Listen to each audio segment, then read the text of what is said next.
Solutions Architect at Rackspace. Hope everyone's having a good morning so far. Just so I kind of feel out the audience, who's heard of OpenStack? Just show of hands. Okay. How many of you actually have deployed it or used it? That's what I expected. Awesome.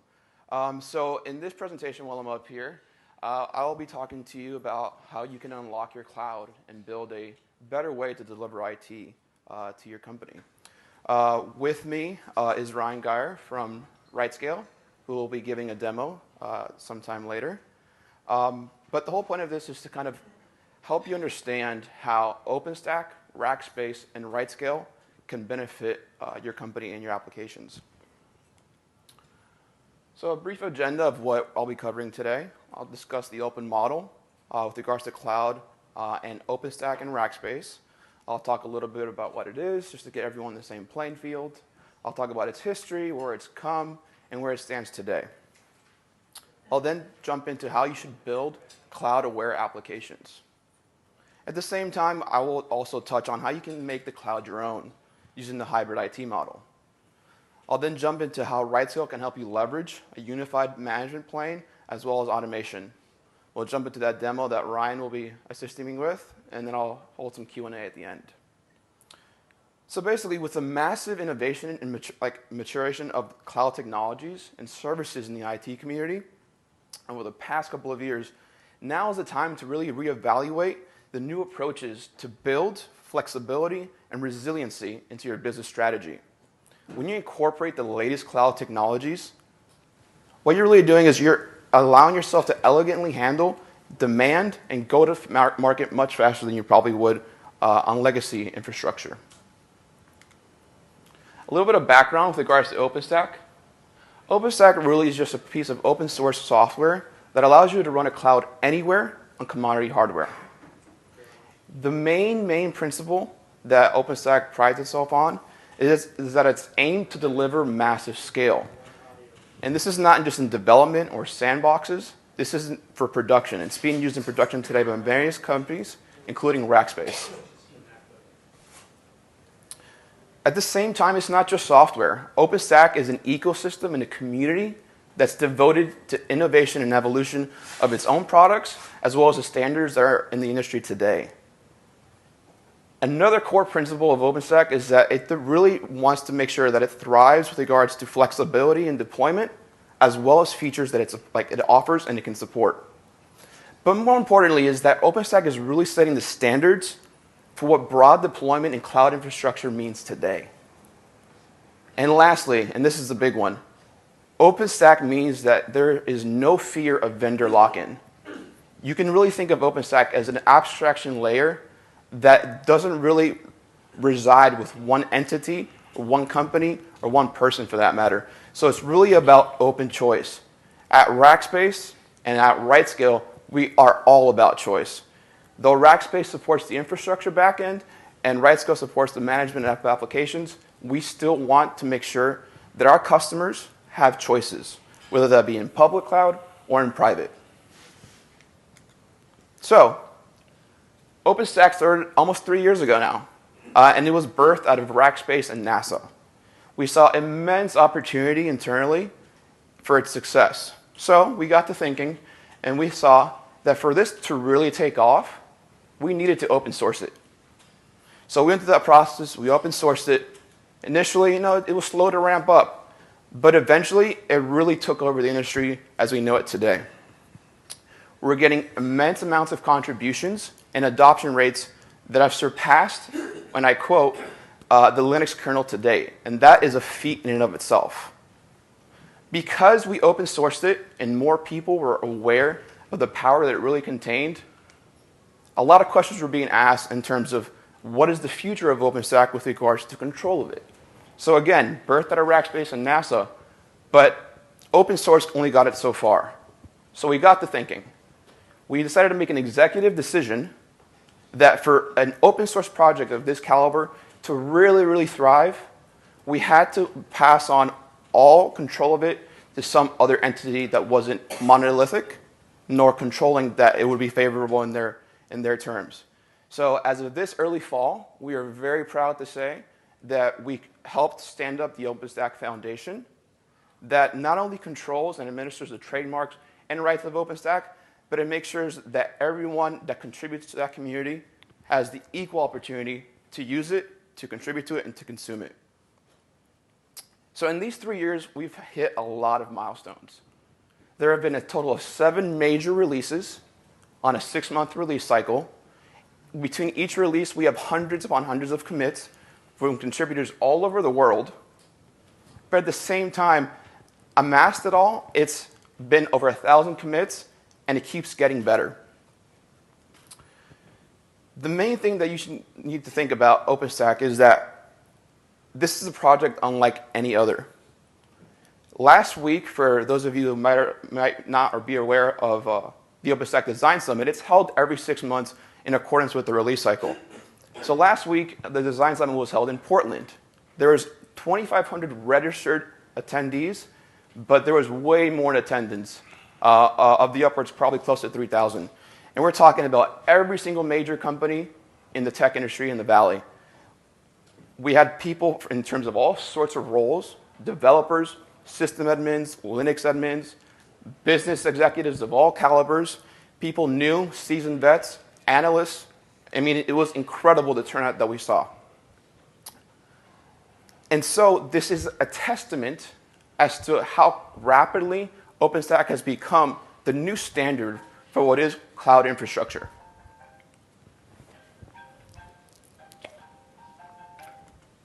So at Rackspace, we not only helped create it, but we consume our own dog food as well. It is a huge part of our portfolio, which I'll get into in a little bit.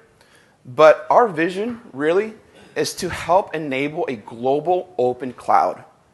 Now, mind you, at Rackspace, the orange and green icons, or pictures rather, depict our public cloud.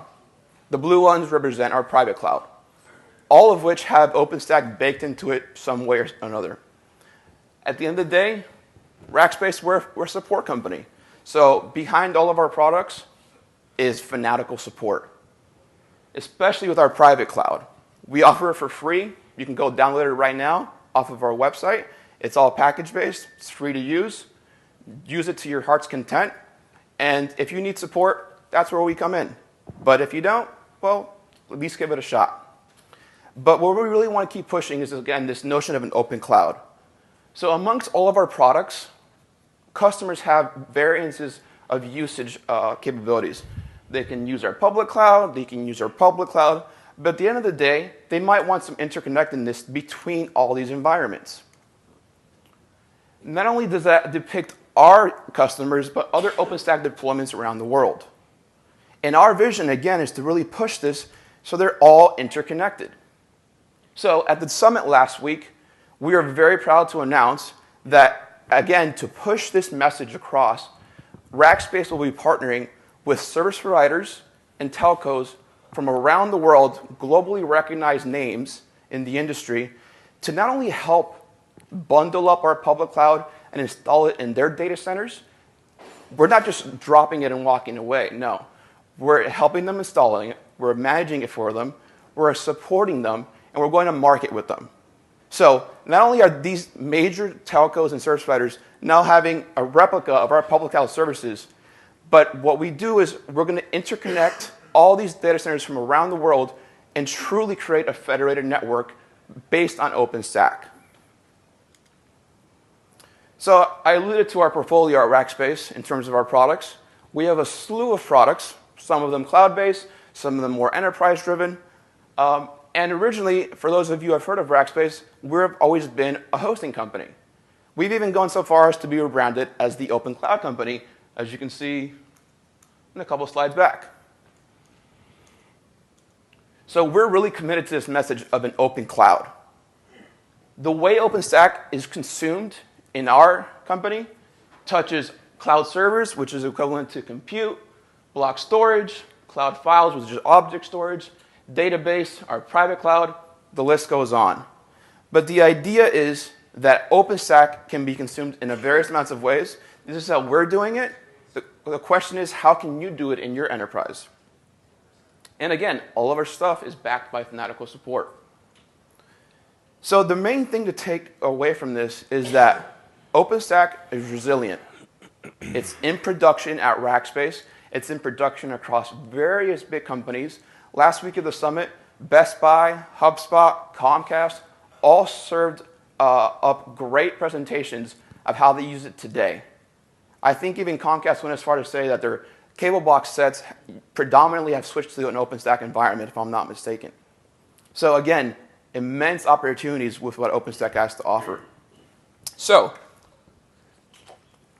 Rackspace being an infrastructure as a service company, we recognize leaders in their respective groups. We pride ourselves in infrastructure, but there's definitely a missing piece when you start to talk about a slur of cloud environments spread around your workloads, whether that be public or private, in our data centers or in yours. So, this past November, we were very excited to say that we partnered with RightScale. RightScale brings the piece that was always missing with regards to Rackspace. We provide the back end, RightScale provides the front end. They help you manage it, they help you consume workloads in a more efficient manner, and they allow you to do it from a single pane of glass. So, I was involved with a lot of the integration pieces from the Rackspace component, so I'm very aware of how tightly knit this joint offering can be. And let me tell you, the amount of feedback we've gotten has been immense.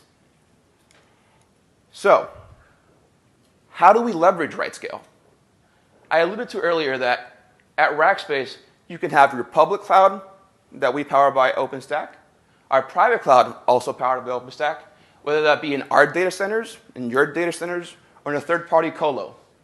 But the idea is, if all of these are baked into OpenStack, that you need some sort of way to tie it all together. In comes RightScale.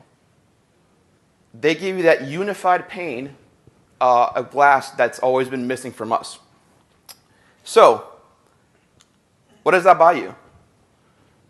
Through this joint offer that Rackspace and RightScale offer, you really reach a new maturity when it comes to your cloud. And there's a couple points that I wanted to address. Provisioning time. We at Rackspace offer a bunch of base vanilla images and all your de facto Linux distros and flavors. RightScale takes that one step further. They help you bootstrap these base OSs to set up LAMP stacks, to set up services for MySQL. So in other words, they take away the pain point of not only spawning up the instances for you through us, but start to help you out, like figure out that software stack that sits on top. That takes us into server automation. So it's not just about setting up the environment, it's about configuring it. That pain point is taken away. As you take advantages of those automation steps through either Chef or Puppet, you instantly start to climb this ladder that is the maturity of your environment. RightScale also supports multiple clouds. They support our public cloud, they support our private cloud, and they support a slew of other services that I'm sure many of you might be aware of. So the main thing to take away from this is that with RightScale, you code once and you use everywhere. You don't have to think about multiple environments, different API sets, different rates, limits, different boundaries. That all is taken away by integrating RightScale. Once you reach that level, then everything kind of just skyrockets from there. You really start to know that your application is the forefront of what you're trying to get after. And so automating the application becomes even easier. They have capabilities for high availability, for self-healing, and most importantly for auto-scaling to make sure that everything in regards to your workload is balanced. And finally, once you're ingrained and you've jumped on board with this joint effort, it's really about continuous optimization with regards to your work. We're always evaluating how you can better improve your environments, how you can better improve your operations, and how we can help leverage both Rackspace and RightScale to benefit you. So,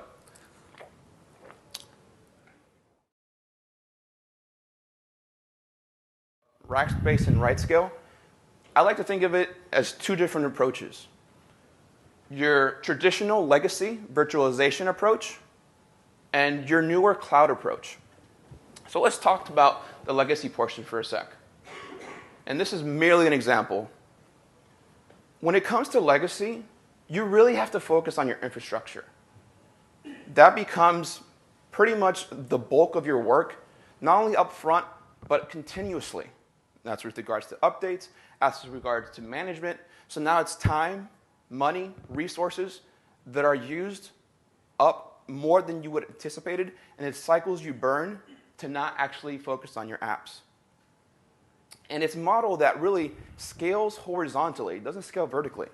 Because if I want to add more compute capacity or more storage capacity or even network capacity, I have to throw in more boxes, more network appliances. You know, the dollars don't stop. So again, it's more of a model that's focused going upwards rather than going downwards. So on the flip side is the inverted model that I want to now talk to with regards to cloud. We, Rackspace, will help you support the infrastructure layer, the hypervisor layer, and everything that goes with regards to managing those resources. Then RightScale comes in and helps you simplify it even more. So what you end up doing, honestly, is focusing on your app, which is what you really wanted to focus on in the beginning. We take care of everything else for you. And that in itself is worth the effort to make the shift. So, back to traditional legacy.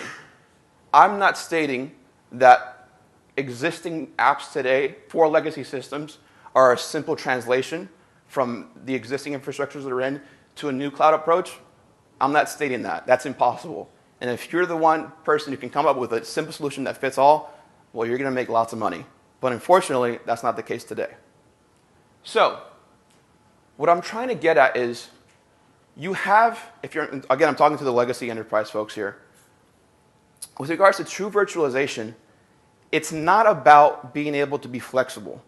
Cloud is about flexibility, being dynamic, agile, and really having these resources on demand. In the legacy model, you're stuck in a couple of different ways. Either your hardware appliances hit some sort of capacity, or if not, you're stuck in some job queue that your network or system admin have to manually, spin the wheels to get it going. And I'm not trying, to pick on the system admins and network admins right now. But the thing is, the demands that have come out to fruition these days surpass what physical hardware appliances are capable of today. So one example, networks. Networks, to me, are the bread and butter of everything cloud. When you talk about legacy, you have to throw in additional hardware appliances that serve these capabilities. That's more money, that's more manual labor, that's more queues you have to sit in with regards to getting serviced. With cloud, you abstract that. With networking, especially with software-defined networking, you really decouple the control plane from the data plane into the traditional hardware switch. So you push all that logic into software. And the physical hardware sitting underneath, that's just moving physical bits. It doesn't care what coexists. So where you might run into address spacing here on the right side, with cloud, you can have multi-tenancy of networks. We can have a coexisting subnets that are identical, 192.168.10/24, can be spread across multiple users. And that's just the beginning.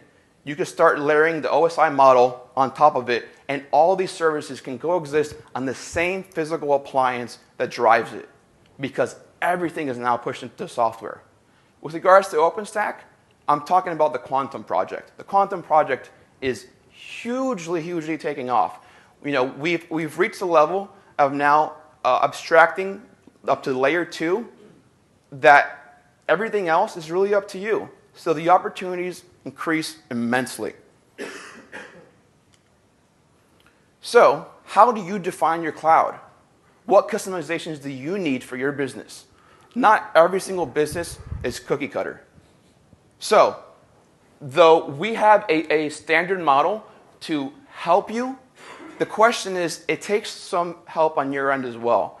To coin a term that my boss Scott Sanchez used, you have to break the glass. And what that means is you have to think outside of this mold that really defies everything you've probably known about legacy and about virtualization, because cloud is much more than that. So if you have a legacy enterprise app and an infrastructure, and let's say you have a headcount of 100 devs and system admins and network admins, take a small portion of them and dedicate them to OpenStack. Through Rackspace and RightScale, we have this proof of concept model where you can try this out. You can get them up to speed. You can get them up to date with regards to the technology and power that OpenStack has. And maybe even once they get past that, you can start to carve out pieces of your application that were once in legacy and try to see if you can build them in a cloud-aware model.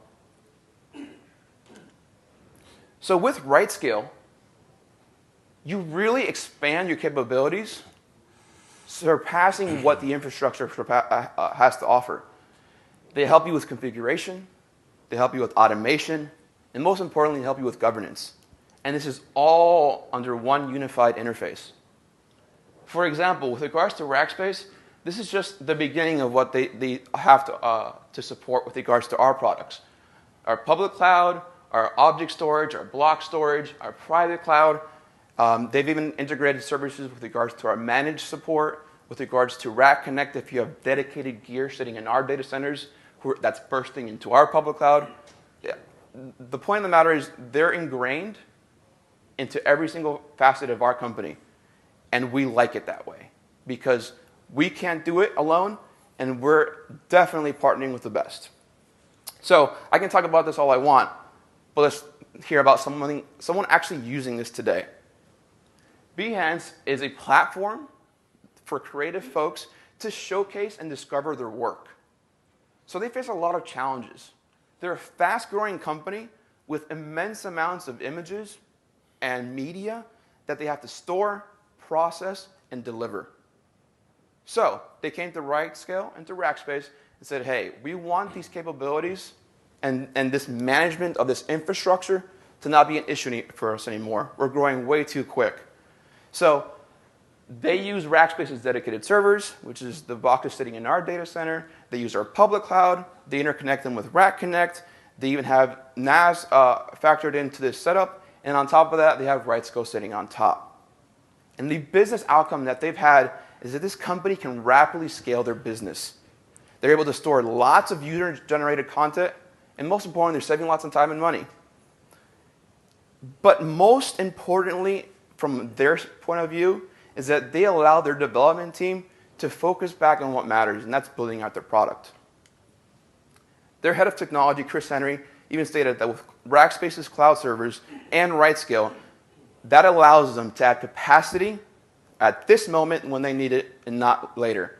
And that, I think, is very, very key for a company of this magnitude. So what I'm really trying to get to is that with workload liberation, you're really helping preserve your choice. When it comes to RightScale, you don't have to consider your options because it's on you. You get to define what geography you want, what the cost model you want is, what performance metrics you want, what features, what compliance, what security, and even go as far as to have choices in vendors outside of Rackspace. And again, it's this management platform that extends across all sorts of different cloud environments. So I can talk about this all I want, but I think a demo would suffice. So I'm going to turn it over to Ryan to showcase some of this stuff playing nicely together. Right on. Actually, I'll just use the keyboard here. Yeah. Go for it. Thank you. I'll start a little timer so I don't run over time here. So let me go ahead and bring up the browser here. Chrome, there we go. So what I'm going to run you through is actually a use case that we see pretty predominantly, actually, of setting up a 3-tiered web application. In this case, pretty straightforward, pretty simple. But what's kind of unique about what I want to show you is that it's going to be running both in a private cloud, running OpenStack, as well as in Rackspace public cloud. And you'll see the exact same workload, and we're going to kind of show a little bit of what a DR scenario might look like and why you would set it up this way. So what you're looking at here is the RightScale Dashboard. And this is actually customized to me specifically. I've got some things about number of operational servers, a look at what it looks like if you're doing a rack-connected environment here.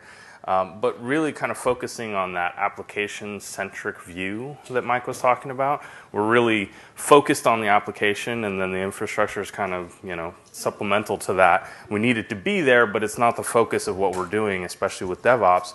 What you see on the right-hand side here is actually a list of the applications that are running. So I've got 2 deployments that I promise I'm going to show you. The first one is this PHP 3 tier. And as I described, it's pretty straightforward, right? We've got a single database server running here. It's a MySQL database server. A pair of load balancers. We want that for high availability in case one of them becomes available. There's a problem with that VM, something like that. And then down at the bottom, we've also got 2 operational PHP app servers down here. And I'll talk a little bit more about why this is separated out into what we call an array as we go forward here. Now, what I want to do before I get too much deeper into this is actually show you this same deployment. And before I do that, you'll note this is actually running in a Rackspace Private Cloud. So this is running in your data center. It's running OpenStack.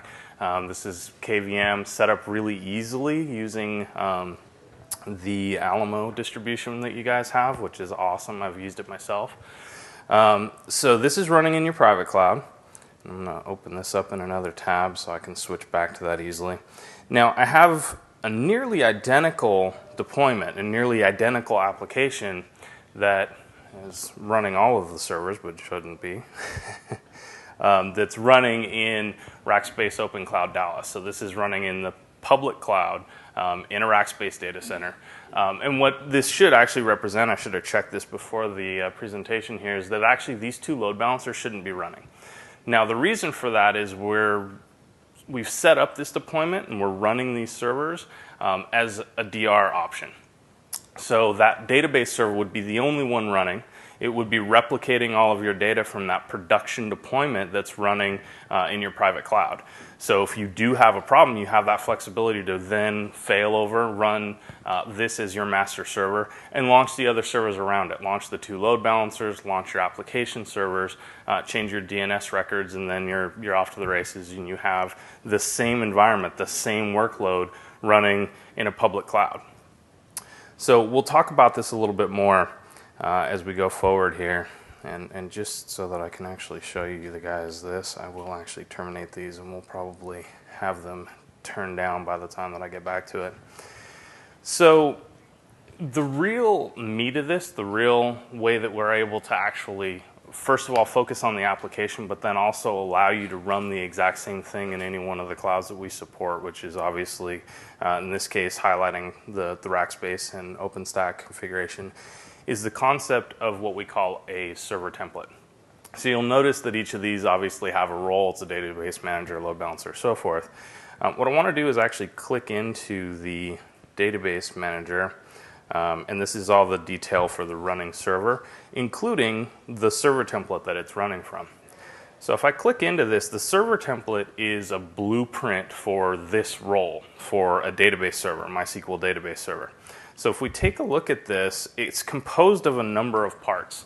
And the first one is actually really interesting. It's composed of a base operating system image at first. So Mike talked about how you're actually able to unify different OpenStack implementations. OpenStack does a really good job of kind of abstracting you from the hardware, and it gives you the same API. But the reality is, in Rackspace Open Cloud, for instance, it's running in a different hypervisor. It's running a specific kernel that's optimized for running Rackspace public cloud at scale. It's not the same thing that you're going to be running in your personal data center, running KVM, and so forth. So what we actually do is we maintain a base operating system image for each one of the clouds that we support, one that's optimized for each cloud environment. And we make sure that to your application, it looks exactly the same. In this case, we've got a list of operating systems. Towards the bottom here, you'll see Ubuntu as well. Each of these are just that base operating system, that version of the operating system, with the latest patches when we created that particular image, and then a version of our agent, which we call RightLink. And that agent is what allows a lot of the automation. So I'll move on to the next bit here. Since we're starting from that base image, obviously we need to then configure this server to become, in this case, a database server, a MySQL database server. So once we make that provisioning call, and we say, hey, I need a new database server, I want to run it in my private cloud, or I want to run it in Rackspace Open Cloud Dallas or Chicago. We then get that instance up, and RightLink, that agent that I talked about, makes a connection back to RightScale. And we actually ship down a list of scripts, and that's also defined in the server template. We need a MySQL database server. So this is the list of scripts that run, right? A lot of this is sort of, boilerplate stuff. We set up logging, we set up a firewall, NTP, things that you're going to need just for day-to-day use, right? But it gets more interesting kind of towards the bottom here. We actually install MySQL. We do it from a package so that it's nice and quick when you're doing configuration management, you're launching one of these. We install a collectd plugin, and I'll talk about that a little bit more in detail here in a second, that makes sure that files are updated frequently. We actually use that to make sure that we're doing the periodic backups that we schedule. And then you also have the option to make sure that when you boot this, if you pass in a particular input, that this thing will actually come up as a slave server to a master that's running in the same RightScale deployment. So all these options here. And then, because this is the blueprint for this particular type of server, not only do we have the description of how it's going to come up, how it's going to be configured and run initially, but we also have this full list of operational scripts, right? So these you can almost equate to the runbooks that you have in your IT ops workflow, right? Someone submits a ticket, they need a backup of the database, or they need the database restored, and then your IT folks go ahead and complete that request. Well, with the server template and with these operational scripts, all you do is go into the RightScale dashboard, run that script for yourself, and it does the same operational task. Removes human error from that equation, removes the wait time that you have to go through submitting a ticket and waiting for that to happen. And then the last bit, we also have one last type of script, which is decommission script. So when we're dynamically adding and removing servers from a deployment, we want to make sure that when we remove it, we're elegantly removing it from the deployment. A good example, which is not depicted here, is an application server. When you boot it up, that list of boot recipes is going to discover the load balancers and register with them. It's going to discover the database servers and make sure that you have credentials there, make sure that IP tables firewall rules are opened up between them. And then the converse of that, when you're pulling application servers out because the peak in load that you have on your application has gone away, you want to remove some of those assets, return them to the resource pool. You want to elegantly remove them from the load balance pool. You want to make sure that IP tables firewall rules get closed, right? You want to make sure that the opposite of those things happen. So we give you a container for scripts that will do that when you actually terminate servers. So that's the server template and sort of that full definition of the DNA of a server. I want to focus a little bit on how we actually provide not only configuration but also automation for your app. So I mentioned on the database server in particular that there's an input that you can set that allows you to launch a new server immediately as a slave server. So I'm back up at the deployment screen, and this is the inputs for all of those scripts for all of the servers that are in this deployment. So this is where you can customize the behavior of these things. And I think, let's see if I can search for the slave. So this is that option to actually launch and init a slave database server on boot. If we were to change that input to true, then the next server that we would launch would actually become a slave to the master in the same deployment. This is also where we would change things like the get or subversion URL to download our application code, which can be done automatically when you're launching app servers as well.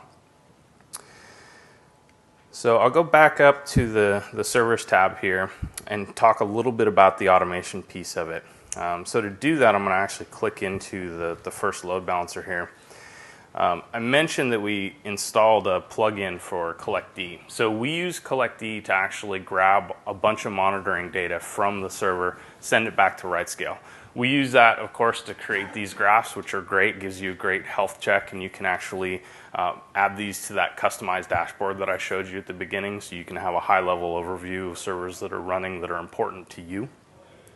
But what we also do is allow you then to create alerts for any of these. So for anything that you're monitoring, and CollectD is also open source, so there's a wide variety of pre-existing plugins as well as the ability to write your own. You can do things like making curl calls and getting data back from an HTTP endpoint. You can grep through log files. You can do all sorts of things to get data out of your application, or you can write a completely custom plugin as well. We can send all of that data back to RightScale. We'll show a graph for it, and then you can also use the alerting mechanisms. So what I'm showing you here is actually all the alerts that are set up for this particular load balancer. And you'll note that actually all of the ones shown here are predefined as part of the server template. So this is an HA proxy and Apache load balancer. We know that we want to make sure that Apache is always running. And if it's not, we want to do something about it. In this case, we'll escalate it to a critical alert escalation. The things that you can do from the alert escalations, it's actually very powerful. I'll click into this and show you what the critical is, which is actually just sending an email. And it's going to send it to me, and it's got a specific message format. You can choose a few different ones that are friendly for SMS messages or easily parsable, things of that nature. But you can also kind of set a chain of events. If this alert is still active after a certain period of time, we can escalate to the next thing, like maybe choosing to reboot the server. Or since we're using this server template methodology where we configure the exact same thing every time based on the inputs that are passed in, we can relaunch the server, which means completely terminate and tear down that old VM, get rid of it, launch a new one, which will probably come up on different hardware based on the way that you're routing with OpenStack or with the cloud that you're using. And you can end up with a new server that's configured exactly the same that probably doesn't have the problem that you started out with. You can also run one of those operational scripts that I talked about, either on the server that has the condition that you're monitoring for, or on any other server that's in the same deployment. And then this is also the mechanism that we use for auto-scaling. So if you're looking at something like CPU use or memory use or Apache requests per second, you can use that as a metric to decide that, hey, my application is under load. I need more app servers to handle that. I need more worker nodes. And then conversely, when that spike in traffic, that need for additional capacity goes down, we can smartly remove that from the deployment as well. So that's the automation piece of it and the monitoring. And I mentioned that I'll talk a little bit about the arrays. So the way that this actually works is that alert escalation gives you the option to actually vote to grow or shrink this array. So this is an array of at least 2 application servers. So we've got a minimum here, which means if one of these just spontaneously fails, RightScale will detect that and actually launch another one. We always want a minimum capacity of 2 servers, right? We can set a max. Maybe your application doesn't scale well past a certain point. Maybe you want to keep costs under control, something like that. You can set a maximum here as well.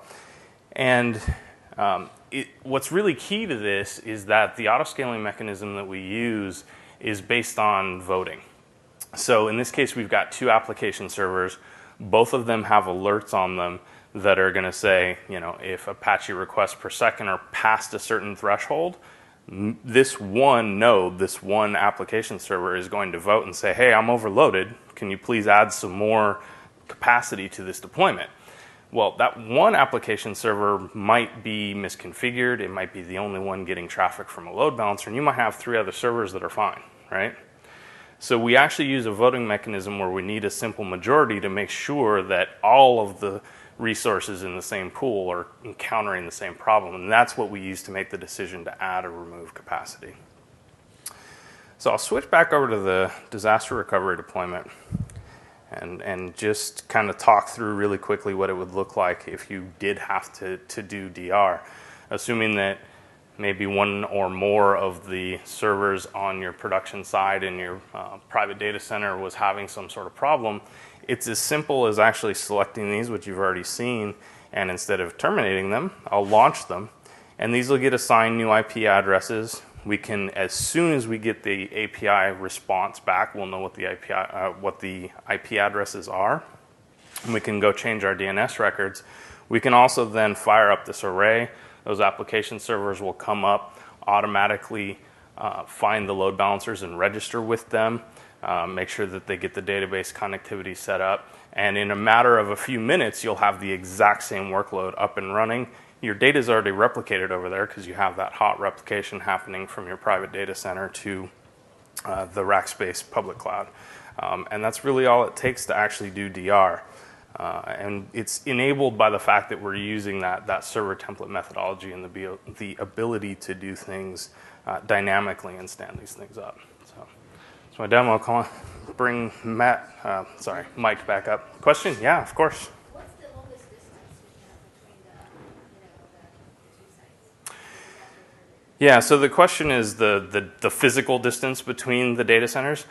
So that's obviously a very big concern in terms of how you can actually do something like this. There's a lot of ways that you can mitigate this, and there's also a certain scale at which this sort of thing makes sense. We had Samsung SDS presenting actually earlier today, and they actually literally have a facility that's adjacent to a public cloud, and they have a fiber line, a physical hard line between them, and it's a couple of milliseconds worth of latency, and it's effectively infinite bandwidth, right? That's the ideal scenario. If you're trying to run at a smaller scale, we have partners that do WAN optimization that kind of mitigate some of that risk. And make the latency a lot better, make the bandwidth usage a lot better. It depends a lot on what your application is doing and sort of what the tolerance is for latency and so forth. So we can talk about details. We've got a professional services group that is really good at answering those kind of questions and making a solution that works for you. Can I add a comment to that? Yep. So there is an initiative with Rackspace that's underway right now. It's they're working on a proof of concept where the Rack Connect, which today requires you to be in the same data center as your cloud servers are, they're working on extending it to about 500 miles apart. So you get physical separation to a point where a natural disaster hits one area, you're not affected on the cloud side, and vice versa. So 500 miles is a good enough distance, but that's still a proof of concept. So expect to see that in the future, in the next year or so. I think we've got one question back here with the mic. So,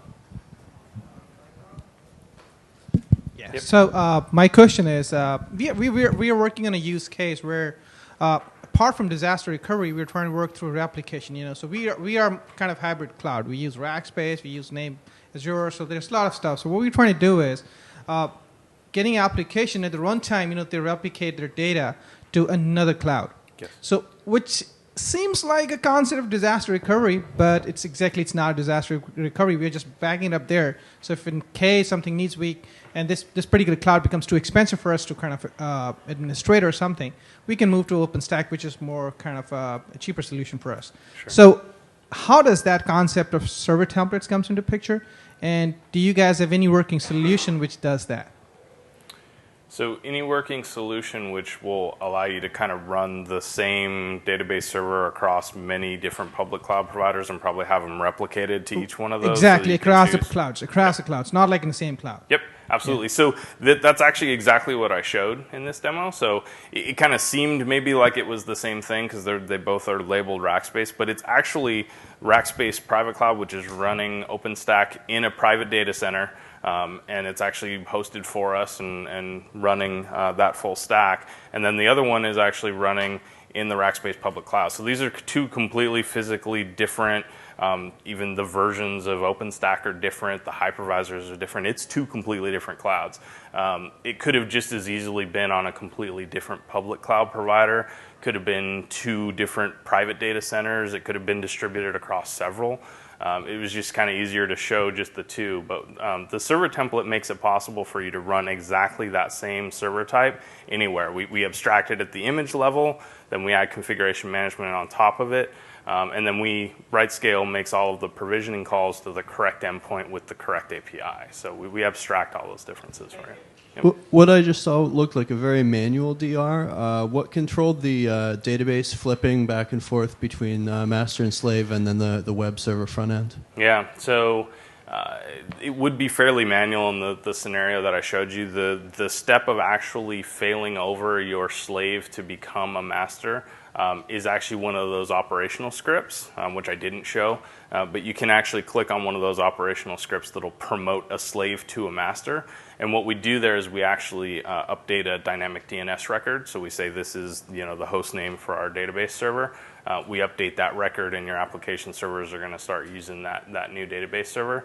And then you're going to get a completely different set of IP addresses in a completely different cloud. So you will have to go and update your DNS for your fully qualified domain name for your site or your app. So I guess you'd have like a run book that says do this, do that, do that. Exactly. Okay. And actually tomorrow, I think it's at 2:30, we have a track on next generation automation, automate all the things, something like that. And it's actually about a new technology that we're working on that will allow you to kind of abstract all those things and have a one button push that'll do that, and could even, for that matter kind of monitor those things, kind of ping external sources, make sure that your site's available, and do that sort of thing. So there's a lot of really cool stuff coming up on that.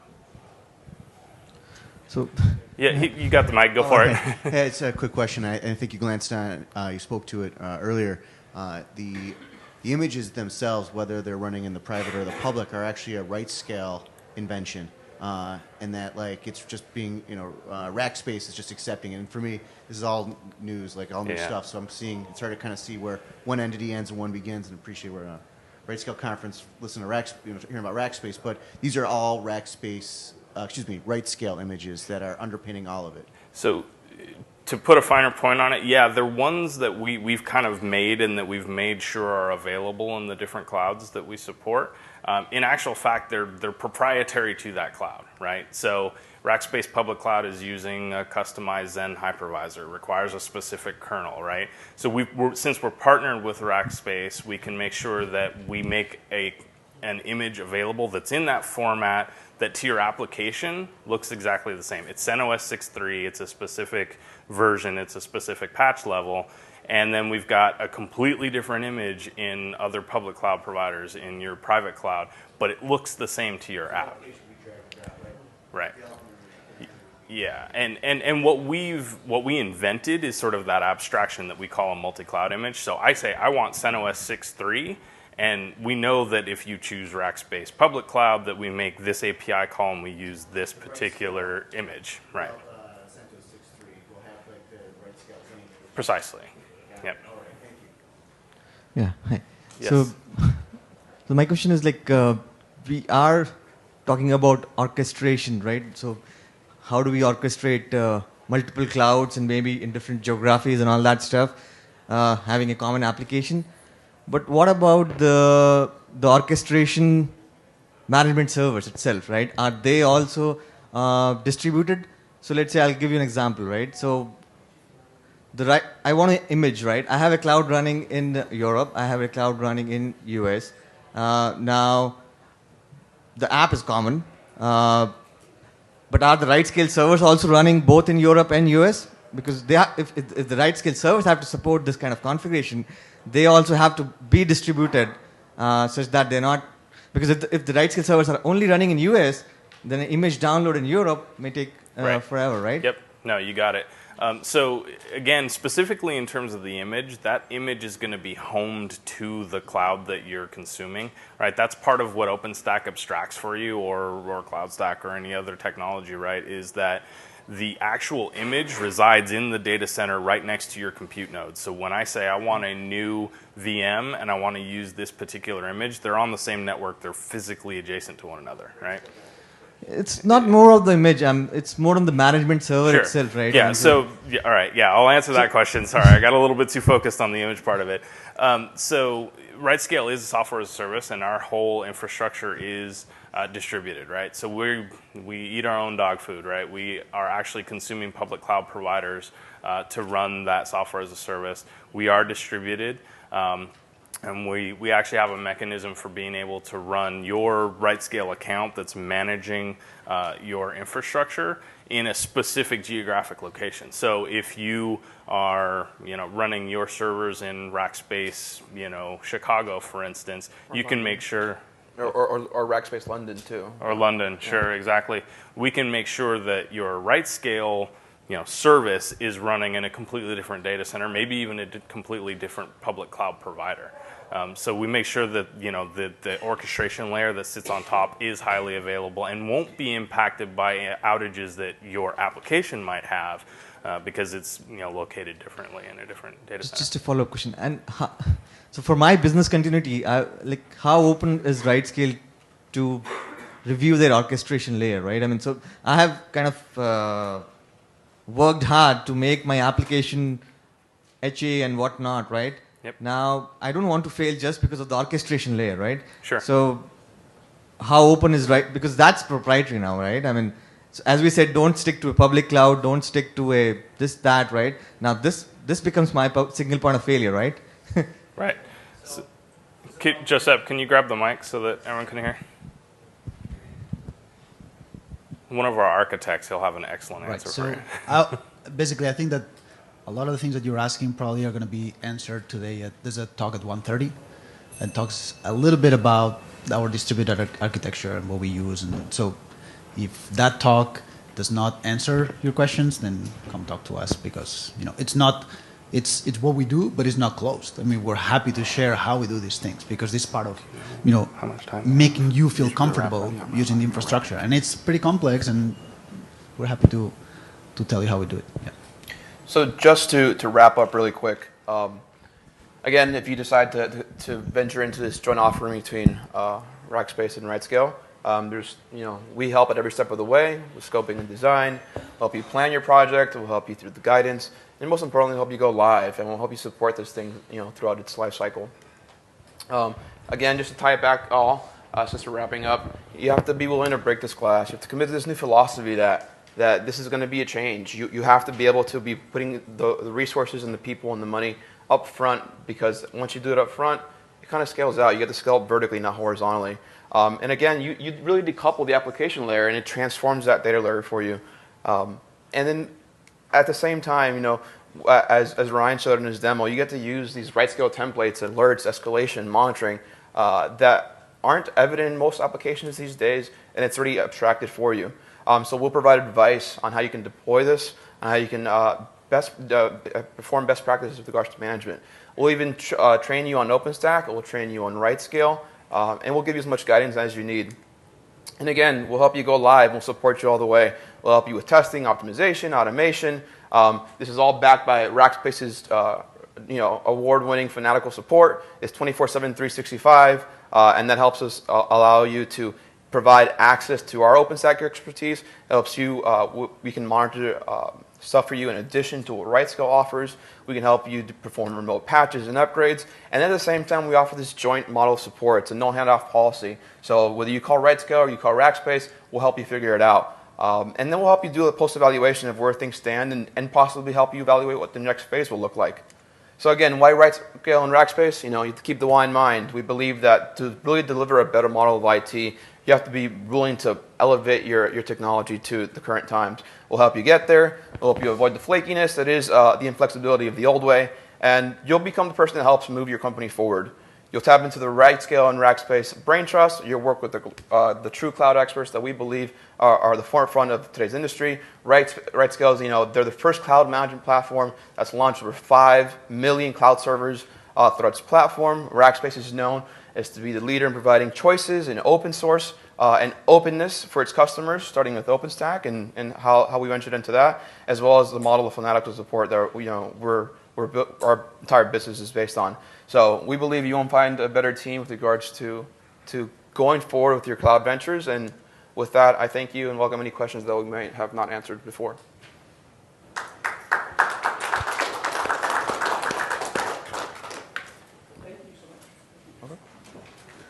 Thanks, everybody. Thanks.